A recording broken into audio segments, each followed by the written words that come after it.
let's talk about Xiaonan and Carla Esparza.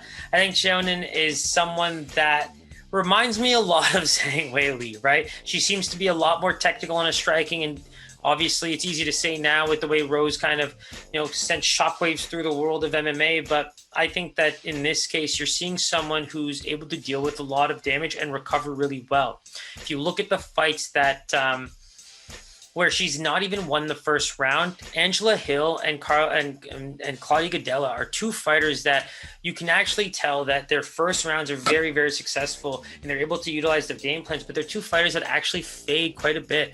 And when you look at the way Zhan comes into this fight, I mean, man, she's just incredible, right? She literally learns her opponent in the first round and then takes over for the next two, and that's against maybe top 5 caliber fighters in the UFC already. So I think that's where you kind of differentiate between all these fighters that are coming in from China right now. There's a lot of promise with her. I think that if you look at even her record, she's put together some great UFC wins. And wait till I get into Cookie Monster in my head. I'm really getting excited about that. But 5 straight wins right now. I mean, I think that's something where, for me, it's really exciting to see a girl go 13-1 and also put together that kind of UFC run. Sorry, I said 1, 2, 3, 4, 5, 6, 6-0.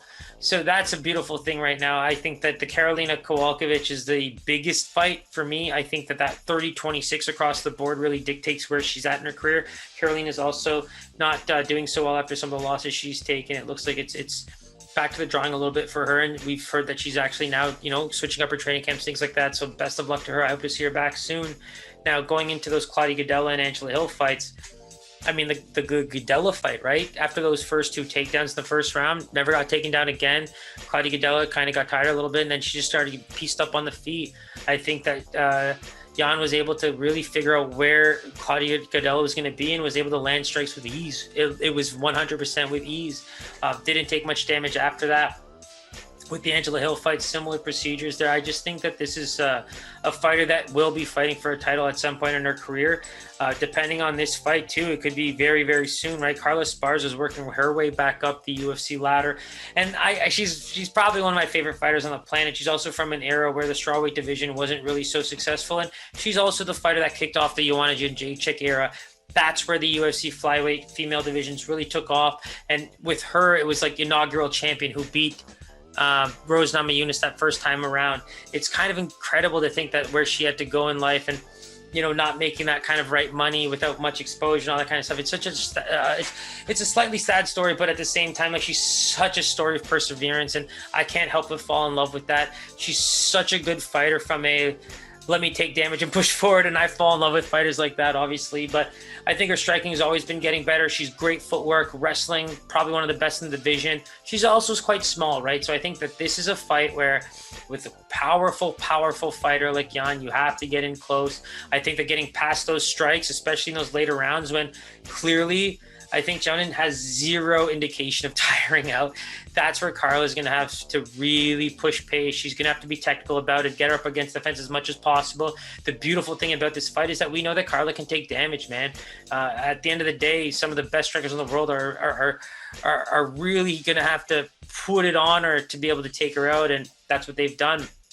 And in this case, I'm not saying that Yan can't do it. I am just saying that from a wrestling perspective, from an all-around perspective, I mean, that's where Carla's really going to have to try and exploit her game. I think this line could be very, very tough against Carla Esparza, especially from what we've seen from Yan against really great fighters. But at the same time, you have to go look at Carla's recent record. She's still putting together the right wins. She's still done her game plan has always been fairly similar, but she's getting better and better at executing it. And I think that's where, I mean, Khabib is a very great example too, right? I don't think he really cares too much about what you're doing, but he'll make sure he knows. But he's just getting better and better and better at what he does to the point where he's the best. And I think that that's where Carla has to just keep up with the rest of the competition here. But she's shown that. I think that if you look at her last 4 fights, right?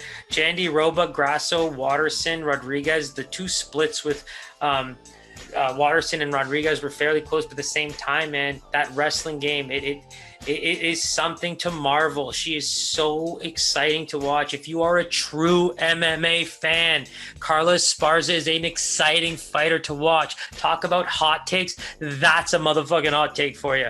Carla Esparza is a fucking exciting fighter, and I'm really, so pumped up to watch her again. I think that if you consider the Marina Rodriguez against Michelle Waterson fight, the fact that she took both of them even to those split decisions, we saw just how good of both those strikers are.